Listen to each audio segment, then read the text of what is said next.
भाई अब मुझे ये बताओ कि फ्यूचर एक्टिंग भी हो रही है यू वंस सेड कि कुछ लिखना चाह रही हो, कुछ करना चाह रही हो, तो क्या प्लान है भाई फ्यूचर का? ये तो है एंड गोल तो मेरा एक लाइफ का ओवरऑल कि मुझे लगता है राइटिंग के थ्रू आपका बेस्ट कथारसिस होता है। जब हम अभी मेंटल हेल्थ की बात कर रहे थे कि आप थेरेपी के लिए जाते हैं, आप जाके यू टॉक, आप एक्सप्रेस करते हैं अपने आप को बात के जरिए, तो मुझे लगता है कि राइटिंग भी एक बहुत बड़ा इसका एक जरिया है। जिन लोगों की रसाई नहीं है थेरेपिस्ट तक या वो किसी डॉक्टर या सही है, तो वो लिखा करें। वो लिखें, आप डायरी लिखें अच्छा, रोज रात को, आपका दिन के जो भी एक्सपीरियंसेस थे, आपने क्या फील किया, किसी इंसान के साथ आपका अच्छा बुरा इंटरेक्शन, आपके जो भी इमोशंस हैं, if you write them down तो ये बहुत हेल्प आउट करता है आपको आपकी उस चीज़ को निकालने में, आपके कथारसिस के लिए। आप वो बोझ निकाल के रख देते हैं लिख कर पेपर पर और फिर आप आगे मूव ऑन करते हैं। किस तरह की चीज लिखना चाह रही हो?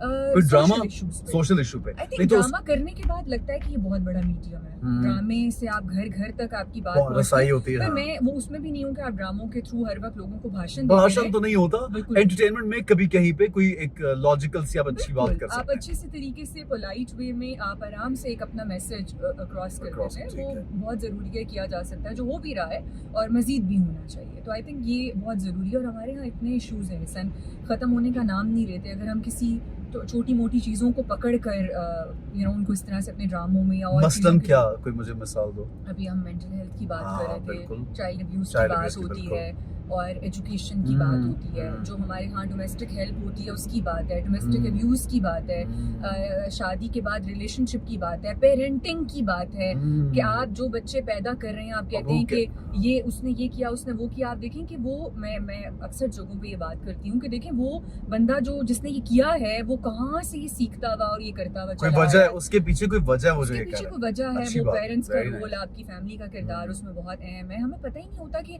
हम एक बच्चा पैदा कर दिया, उसको आप एंजॉय करें, बड़ा करें, अपनी रिस्पॉन्सिबिलिटीज पूरी करें, पर पेरेंटिंग में ये बहुत इंपॉर्टेंट है कि वो क्या सीख रहा है, क्या समझ रहा है, आप क्या इनकलकेट कर रहे हैं उस बच्चे के माइंड में, उसके उसमें ये बहुत इंपॉर्टेंट है।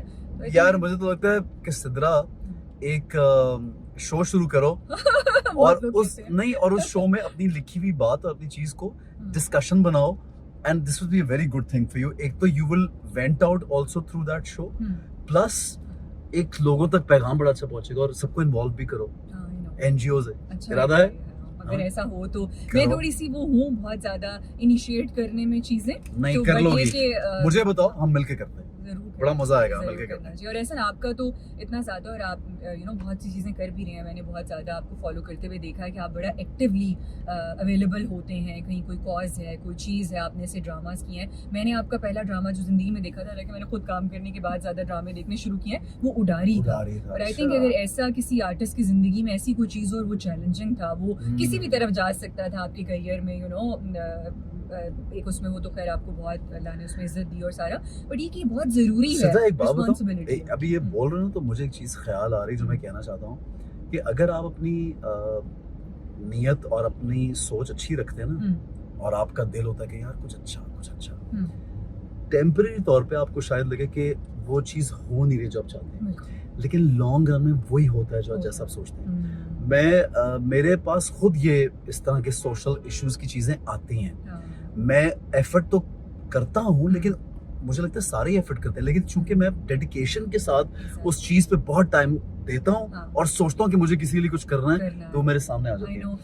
जस्ट लाइक रमजान ट्रांसमिशन, कि मैं चाहता हूँ कि यार मैं रिलीजियस बातें सीखूं करूँ, तो मेरे सामने स्कॉलर्स आ जाते हैं, हर साल बैठते हैं, और वो तो बहुत कुछ सीखने को मिलता है। इसी तरह होता है। और मैं ये समझती हूँ जिस तरह देखिए हम ज़कात देते हैं कि हमारे जो चीज़ है हम उसमें से एक हिस्सा निकालते हैं। जब अल्लाह ने आपको ये शोहरत, ये मोहब्बत, जो लोग आपके ऊपर इमोशनली इन्वेस्ट करते हैं और वो इतना ज़्यादा इन्वॉल्वमेंट होती है उनकी, तो आई थिंक ये उस चीज़ का एक हिस्सा है जो आप दे रहे हैं थ्रू आप इस जो आप लोगों की हेल्प करते हैं, कहीं जाते हैं, किसी कॉज पे बात करते हैं, किसी इशू के ऊपर अवेयरनेस रेज करने के लिए आप जो भी चीज़ करते हैं, तो आई थिंक ये बहुत इंपॉर्टेंट है और ये चीज़ की ज़कात है। आई थिंक ये इसी तरह से क्या बात है सिद्धा, it's really nice meeting you यार, बड़ा मुझे मजा आया। और मुझे तो लगा कि हमारे 30-40 मिनट्स, यार कितने मिनट हो गए देखो यार, मुझे तो टाइम का ही नहीं पता। मैंने थोड़ी सी चीटिंग कर ली, मैंने तो सिद्धा को बोला था यार 20 मिनट्स का रिकॉर्ड करेंगे, लेकिन तो 40 मिनट का रिकॉर्ड हो गया यार, मुझे पता नहीं चला यार।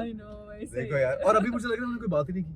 हाँ। मुझे फील हो रहा है कोई बात ही नहीं की। पता है, बात करते करते पता ही नहीं चला कि क्या बात क्या बातें कर ली हैं, ये बाद में पता बस। लगेगा। Why ये नहीं, बाद में नहीं, नहीं। No no no, this is very, ये मेरा बड़ा एक जो शो है ना, ये दोस्तों के साथ ज्यादातर जिनसे मैं कंफर्टेबल हूँ उन लोगों के साथ मोस्टली मैं डिस्कस करता हूँ, मुझे अच्छा लगता है।